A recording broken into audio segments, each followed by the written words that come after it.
እያጠባሽ ነው። እስቲ ውጭ በይ። እራት አብረን ነው የምንበላው። ዛሬ የፍልሰታ ጾም መያዣ ነው። እርስት አድርጊ። ቤት ውስጥ ምንም አላዘጋጀው። እንጀራም ገዛለሁ፣ ዳቦም ገዛለሁ። ያለው ነገር እንዳለ ግዝት አድርጊ። ቀጥታ እንግዲህ ወደ ቤት ነው ማመራው። ባላገኝ ራሱ ማለት ነው ቂቤ በበርበሬም ቢሆን ለውሼ አብረን ይዛለን። በዚህ አጋጣሚ ሽፎኔን ወደዳችሁ። ሽፎኔን ከወደዳችሁት 4 አይነት ከለር አለ። የሰማዩ እልፍኝ መብራት ወፊ የኔ መቤት ወፊ የኔ መቤት በክንፍሽ እየተራራጥኩ ነው። ግን የቻልኩትን አንድ 10 እንጀራ ገዝቻለሁ። 10 ልጆች ራሱ ባገኝ እድለኛ ነኝ። ዳቦን አቀብኝ። ዳቦን ነው የምንበላው። የግረስ ቢሆንም ሰርተን ጨርሰናል። እያጠባሽ ነው። እስቲ ውጭ በይ። ደግሞ ተኝቷል። ዛሬ ራተኛ ጋብራችሁ ትበላላችሁ። ማን አለ ሌላ ማን አለ? እራት አብረን ነው የምንበላው።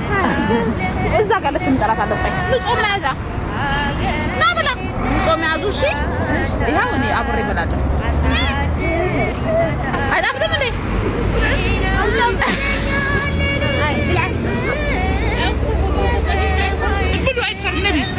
ሁሌ ኬክና የአበሻ ዳቦን ተገኘ ቁጥር 1 መድኃኔዓለም ቤተክርስቲያን ፊት ለፊት ለቡ ላይ ነው የምትገኘው። ቁጥር 2 ደግሞ ጀሙ ሚካኤል የምትገኘው። ቁጥር 3 ደግሞ ቡልቡላ ላይ እንገኛለን። እርሱ ነገር መጠቀም የምትፈልጉ ሰው ካላችሁ ምርጫችሁ የሁሌ ማድረግ ነው። እኔ የሁሌ ናት ሁሌ የምጠቀመው ማለት ነው።